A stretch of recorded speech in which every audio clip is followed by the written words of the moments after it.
नमस्कार साथियों, कैसे हैं आप लोग। तो उम्मीद है कि आप लोग स्वस्थ होंगे। देखो साथियों, मैं अक्सर आपसे यही बात क्यों करता हूं कि उम्मीद है कि आप लोग स्वस्थ होंगे, क्योंकि मैं कामना करता हूं कि आप लोग स्वस्थ रहें। स्वस्थ रहेंगे तब सारी चीज़ें आपके समझ में आएंगी। और जहां तक बात है हमारे कामना करने की, तो मैं अक्सर आपसे कामना करता हूँ आपके लिए कि आप जल्दी से जल्दी सेलेक्ट हो जाएँ, जल्दी से जल्दी आप जॉब पा जाएं। अब की का रक्षाबंधन आपका सूना बीता है, बिल्कुल सुनसान बीता है। अगला रक्षाबंधन जो हो आपका बिल्कुल धमाकेदार बीते। क्या धमाकेदार बीते। तो इसी के साथ आपके वेल विशर मैं देवेश सिंह। मैं परिचय बताना भूल जाता हूँ, मैं बार बार क्यों बताऊँ। मैं सोचता हूँ कि आप लोग तो जानते हैं, जो नहीं जानते हैं वो समझेंगे नहीं, जो समझेंगे वो आप लोग हैं ही। तो ज़्यादा कोशिश नहीं करते हैं, ज़्यादा दिमाग नहीं लगाते हैं। हम प्रश्न पढ़ते हैं अपना। पहला प्रश्न हमारा क्या है। वैसे तो ये हमारा साइंस का 5वां वीडियो है आज ये, और ये वीडियो हर सुबह आपको मिल जाता है। इस समय मैं कोशिश कर रहा हूँ। करंट अफेयर्स का वीडियो देखो कल मैं आपको दे दूँगा, जिसमें 100 करंट अफेयर्स ऐसे रहेंगे जो बजट से संबंधित रहेंगे। बजट और बजट के साथ साथ आर्थिक समीक्षा से संबंधित रहेंगे करंट अफेयर्स। आर्थिक समीक्षा, एक भी प्रश्न इससे छूटेगा नहीं और 100% ये फंसेगा हमारा, ये देख लीजिएगा। तो स्टार्ट करते हैं। पहला क्वेश्चन हमारा क्या है, बहुत ही मज़ेदार है और ज़बरदस्त कंटेंट जो मैंने लिख दिया है, तो वास्तव में ज़बरदस्त कंटेंट है। तो स्टार्ट करते हैं, देखते हैं हमारा पहला क्वेश्चन क्या है। ये देखो कितना ज़बरदस्त क्वेश्चन। अगर आप लोगों ने पढ़ा नहीं होगा तो फिर गलत कर देंगे। तो थोड़ा हम कलर चेंज कर लेते हैं, क्योंकि ब्लैक में ही लिखा है तो इसको हम ग्रीन करते हैं। पेन का कलर। बल का गुणनफल क्या है। तो बल का गुणनफल है क्या है। बल किसको कहते हैं, फोर्स। एफ से डिनोट करते हैं इसको। क्या होता है, FORCE, फोर्स। तो फोर्स एफ बराबर क्या होता है, एम में होता है। एम से क्या होता है, एम से होता है मास, इनटू ए से क्या होता है, एक्सीलरेशन, जिसको क्या कहते हैं, त्वरण कहते हैं। तो बल का गुणनफल मतलब बल किस तरह से प्राप्त होता है, द्रव्यमान। मास मतलब क्या होता है, मास मतलब वो मांस नहीं है, ये मास है। इसका मतलब होता है द्रव्यमान। और द्रव्यमान गुणे त्वरण को जब हम गुणा करते हैं तो हमें क्या प्राप्त होता है, तब हमें प्राप्त होता है बल। तो बल का गुणनफल क्या है, ऑप्शन नंबर 20 का सही हो जाएगा। द्रव्यमान गुणे और त्वरण का गुणनफल है।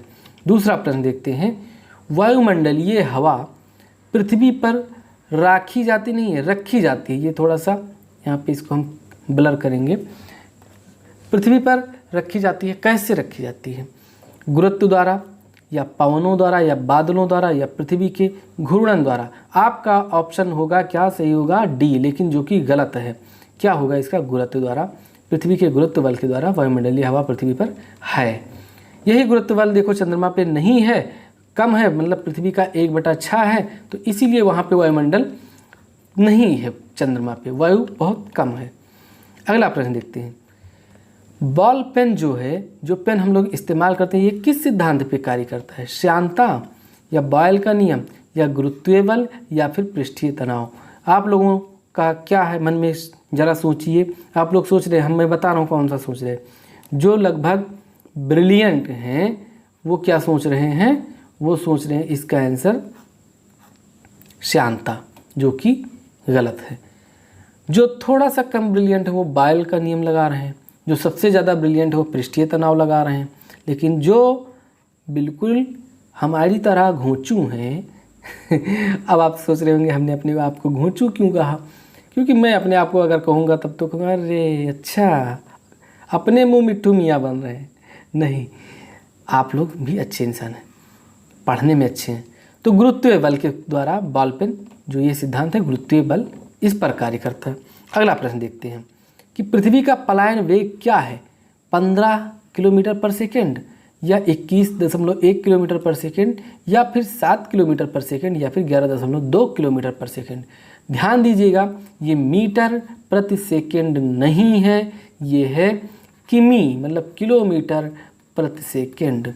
जब किसी वस्तु को पृथ्वी के तल से, मतलब पृथ्वी सतह से 11.2 किलोमीटर प्रति सेकेंड की स्पीड से ऊर्ध्वाधर की ओर फेंका जाता है, तो ये वस्तु पृथ्वी की जो गुरुत्वीय सीमा होती है उसके ये पार चला जाता है, और इस वेग को क्या कहते हैं? पलायन वेग कहते हैं, पलायन वेग कहते हैं।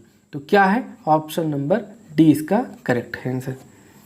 अगला प्रश्न देखते हैं, तुल्यकाली उपग्रह के परिक्रमण की अवधि कितनी होती है? तो तुल्यकाली उपग्रह, तुल्यकाली क्यों? ये जैसे पृथ्वी है तो इसी के उपग्रह को पृथ्वी जैसे, यदि किसी, मैं परिभाषा इसकी मैं बता देता हूँ, तुल्यकाली उपग्रह कहते किसे हैं? तो यदि किसी कृत्रिम उपग्रह की पृथ्वी तल से ऊंचाई इतनी हो कि जो इसका परिक्रमण काल है किसका, जैसे मान लो ये उपग्रह है, ठीक, कृत्रिम उपग्रह, तो इसका परिक्रमण काल क्या? पृथ्वी के जो अक्ष परितः अक्ष घूमती मतलब 24 घंटे के बराबर हो, 24 आवर के बराबर हो, ये अपने अक्ष पे जो पृथ्वी घूमती है इसके बराबर हो परिक्रमण काल किसका? कृत्रिम उपग्रह का। तो वो उपग्रह क्या कहलाता है? तुल्यकाली उपग्रह कहलाता है। क्या कहलाता है? तुल्यकाली उपग्रह। तो ऑप्शन इसका क्या सही होगा? ऑप्शन सही होगा 24 घंटे, ये इसका सही आंसर है। और ये है हमारी पृथ्वी। यहाँ पे जैसे मान लो कोई अगर उपग्रह है और इस वेग से घूम रहा है कि पृथ्वी जैसे 24 घंटे में अपने अक्ष पे घूम जाती है, उतनी ही वेग से ये पूरे पृथ्वी के चक्कर लगा लेता है। तो दोस्तों अगर हमारे चैनल पे नए हो तो सब्सक्राइब जरूर कीजिएगा। मैं कहता नहीं हूँ तो इसका मतलब ये नहीं कि आप लोग देख के निकल जाएँ। सब्सक्राइब कीजिए ताकि आपको वीडियो मिलते रहें, और घंटा ज़रूर बजा लेना बेटा, घंटा, ताकि आपको नोटिफिकेशन मिलता रहे। अगला प्रश्न देखते हैं। हमारा जो छठा प्रश्न है क्या है? पेंडुलम घड़ी तीव्र गति से चल सकती है। कितने अच्छे अच्छे दमदार क्वेश्चंस हैं।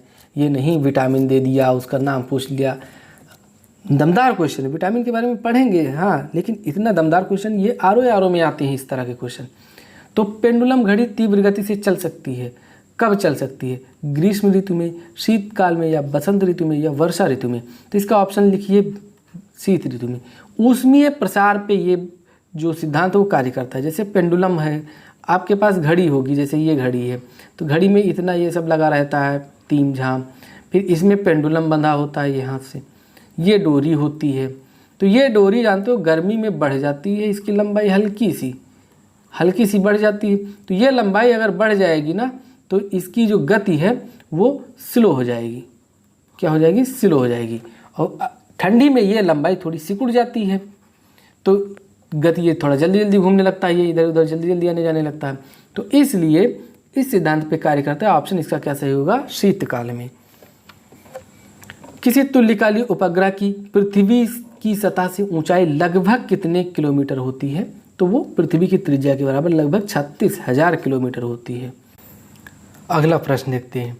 अगला प्रश्न हमारा 8 नंबर प्रश्न है कि लकड़ी, जो लकड़ी है, लोहा है, वह मोम के समान आकार के टुकड़ों को समान ऊंचाई से पृथ्वी पर जब गिराया जाता है, तो जब गिराया जाता है तो कौन सा टुकड़ा, मतलब कौन सा टुकड़ा इन तीनों में से पृथ्वी की सतह पर पहले पहुंचेगा? ऑप्शन ए लकड़ी, ऑप्शन बी मोम, ऑप्शन सी लोहा, और ऑप्शन डी क्या है? सभी साथ साथ पहुंचेंगे। तो ये देखो प्राइमरी के बच्चे, मतलब जो नर्सरी केजी में रहती हैं, उनको पता है, उनको उदाहरण के तौर पर समझाया जाता है कि एक हाथी को और एक चींटी को छत पर से ले जाके और छोड़ेंगे अगर, तो कौन सा सबसे पहले नीचे आके गिरेगा? हाथी गिरेगी या फिर चींटी आके गिरेगी? ये देखो मेरा हाथी बन गया, ये चींटी बन गई। तो दोनों साथ में गिरेंगे। बच्चे कहते हैं नहीं हाथी गिरेगा, हाथी गिरेगा, नहीं, दोनों साथ में गिरेंगी। तो इसका आंसर क्या होगा? सभी साथ साथ पहुंचेंगे, ऑप्शन नंबर डी।